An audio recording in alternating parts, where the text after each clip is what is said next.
بسم الله الرحمن الرحيم وقيب كلو كم إذا تحنيني ها سيدا شغل الله هلا إن قيب تمان تنوحين كجهد لينا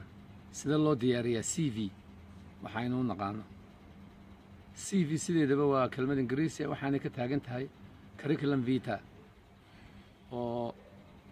وحويان ورقد أما إيضا ورقد أما إلكترونيكا قفك كقرو تاريخ ديس الشقو هي تاريخ ديس وحبرشو يا وحي صور على بعضها وأنت هسون CV قال شيء وتاريخ ذا دي شقو هي تاريخ ذا دي وحبرشو وأتقدر تيوم وحوجا وحي اللي بعضها عاونية CV مركم حاله قفلا CV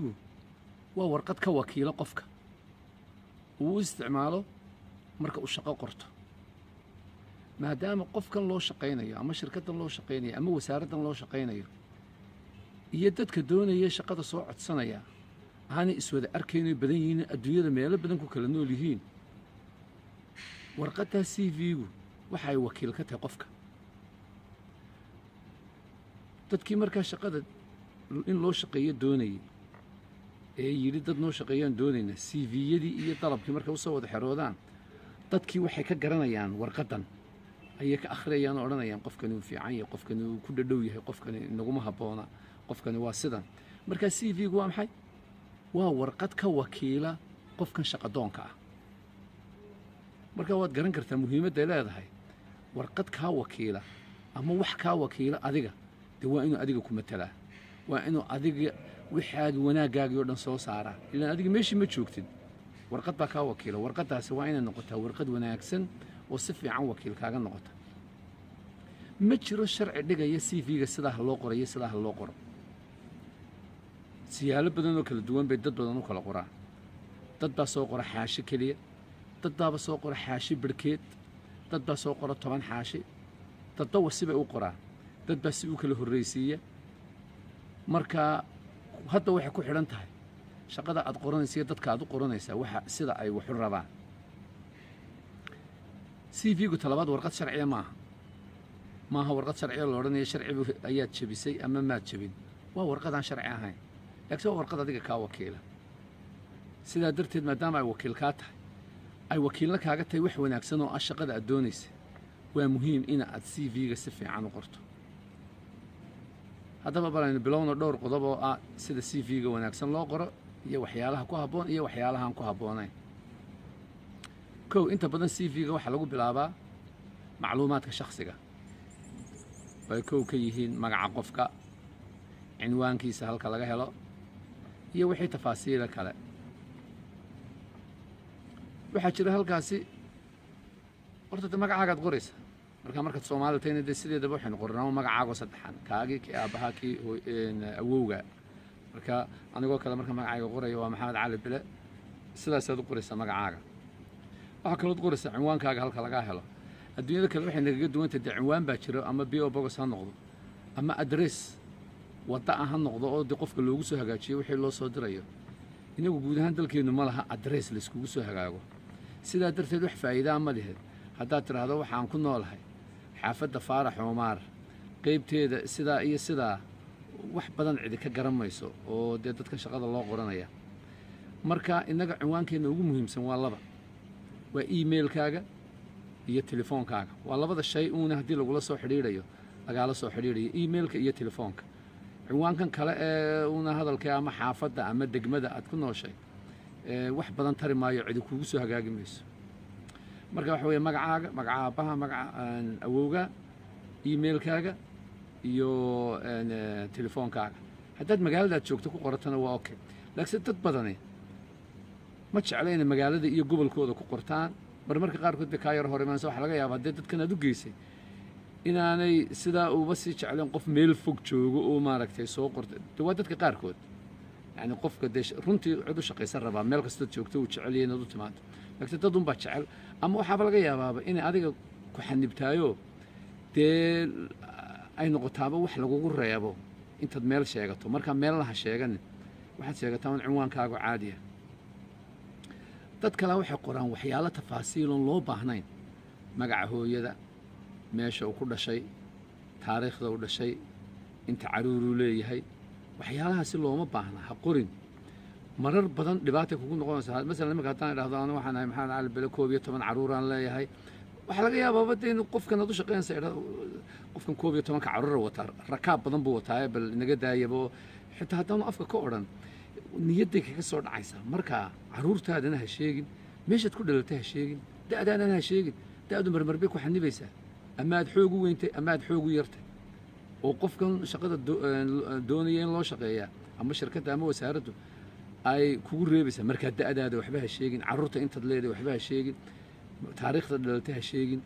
magaalada aad ku dhalatay ha sheegin waxyaalahaasi marar badan dhibaatay kuu keenayaan inta aasaasiga la iska raba sheeg talabaad markaad inta aasaasigaa sheegto waxaad u ekaanaysaa qof shaqo u diyaarahee aan dee u diyaar ahaynuun hadal badan waxaa la qoraa hadii goor marka intaa ku xiga shaqadaada taariikhda shaqadaada intaasoo sannadood waxaan ka soo shaqeeyey meel heblaayo intaasoo sannadoodna waxaan kaloon ka soo shaqeeyey meel heblaayo intaasoo sannadood waxaan ka soo shaqeeyey meel heblaayo kale intaasoo sannadood meel heblaayan ka soo shaqeeyey taariikhdu marka intaa ahayd ilaa intaa waxaasaan soo ahaa taariikhdaa kale ilaa intaa waxaa kalaan soo ahaa taariikhdaa kale intaa ilaa intaa waxaa kalaan soo ahaa taariikhdaa marka aad sheegayso tii u dambaysaad soo qadimaysaa taad iminka ka shaqayso haddaad iminka shaqayso taad iminka ka shaqaysaad soo qadimaysa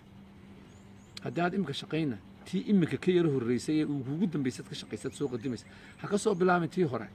oo horena sanadkii 83 sidaasaan ahaa 84 haddana sidaa kalaan ahaa 92 baan haddana sidaa soo noqday oo halka taasi xiise ma leh iminkaad ka bilaabaysa shaqadaan iminka hayaa waa sidaa iyo sidaa haddaanad iminka shaqahayna waxaad odhanaysaa shaqadii kuugu dambaysay 2013 ilaa iyo 2015 macallin ayaan ka ahaa jaamacadda heblaayo shaqadaadii u dambaysaad soo qadimaysa waxaanad ku bilaabaysaa waxaad ahayd macallin jaamacadeed taariikhdeed markaa ku xigsiinaysa haddii aanay jirin masalan wax badanood sheegtood ka soo shaqaysay wax mutadawacnimaad kusoo shaqaysay kusoo shaqee eeg hayse odhan inuu shaqadu waa ta mushaharka laysi siiyo ta kontraagga la saxeexana maaha haddaad mutadawac kusoo shaqaysay haddaad gelinka dambe caawinaysay dowladda hoose magaaladaada waad la shaqaynaysay ama meeyar ku-xigeenka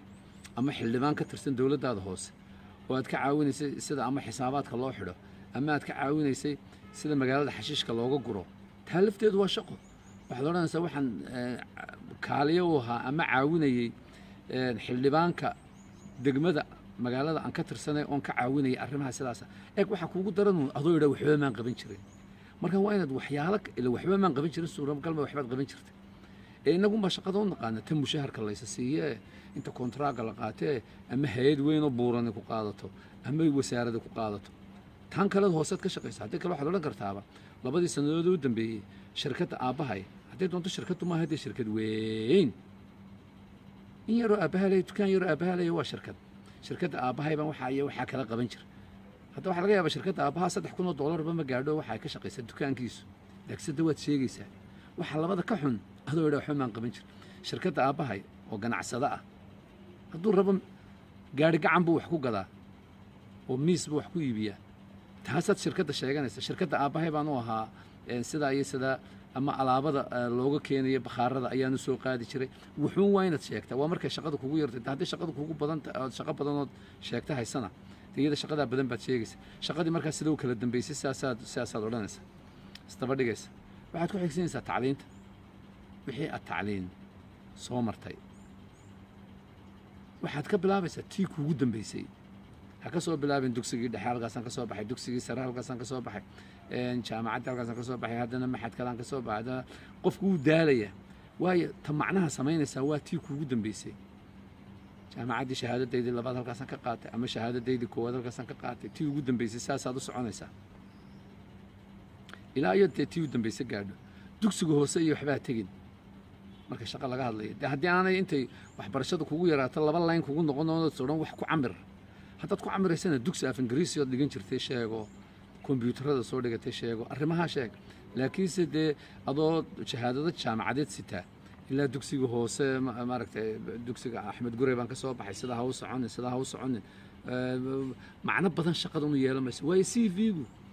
waa ina uu yahay mid kaa caawinaya shaqadan aad iminka qoranayso dee dugsiga hoose dhexe shaqadan iminka aad qoranayso wax badan kaa caawin maayo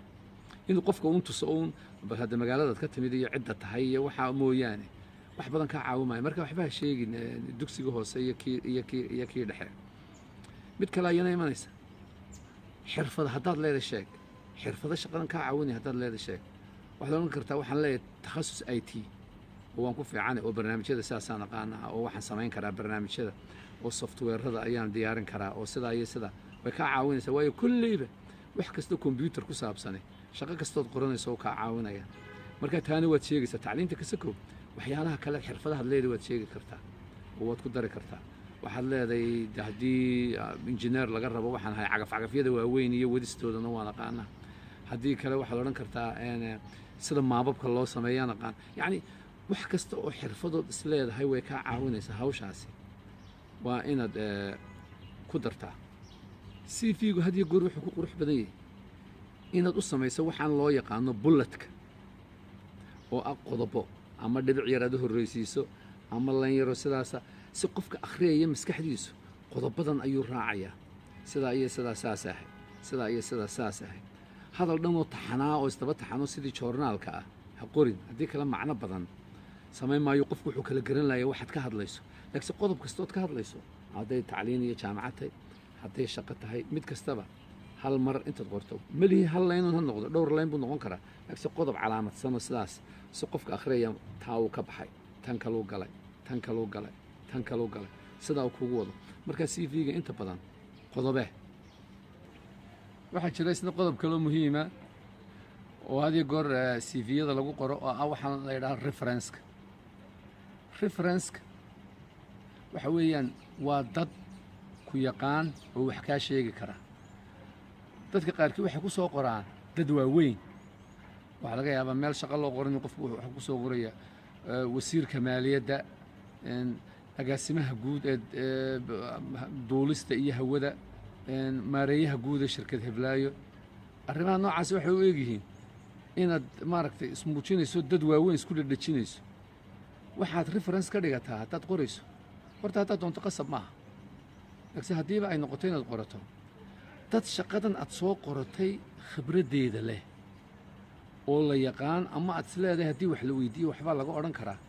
oo masalan waxaabad ka soo qaadaaba haddii aad soo qoratay maxaan ku idhahdaa waxaad soo qoratay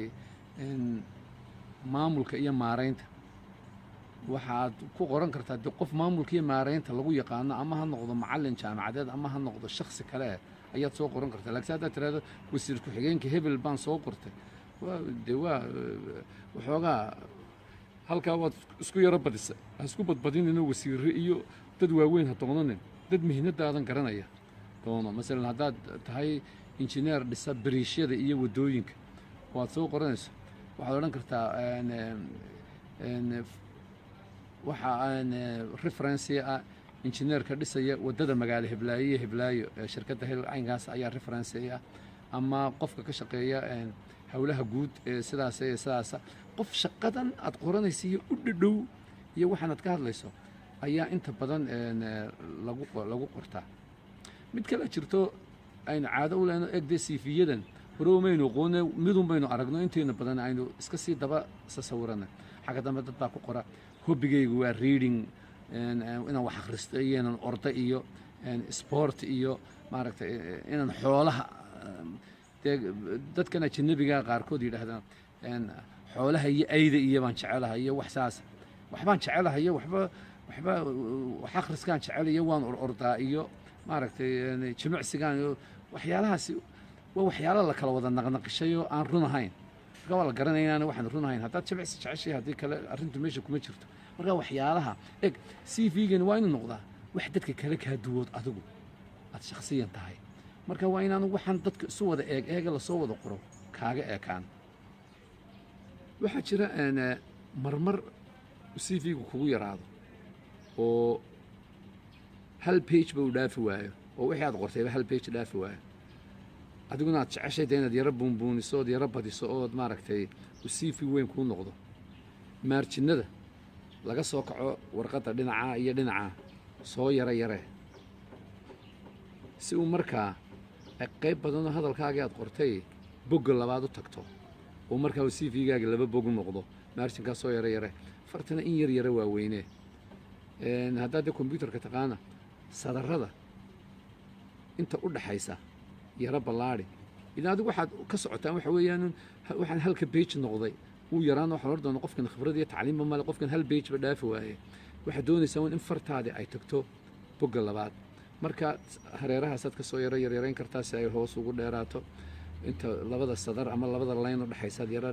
ballaarin kartaa si ay hoos ugu yara durugto fartaad in yar ka durkan kartaa farta laagsa xoog ha waaweynaynin oo daya noqonin far loogu talagalay dee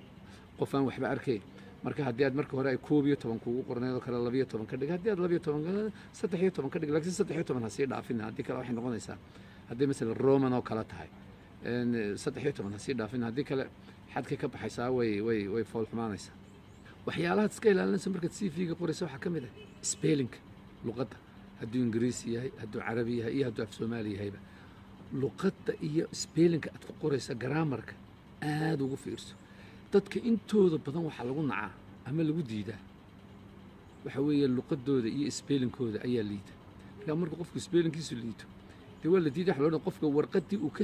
yacni uu shaqada ku doonanayay isaga wakiilka ka ahaydba ay kala wada qalqaloocdo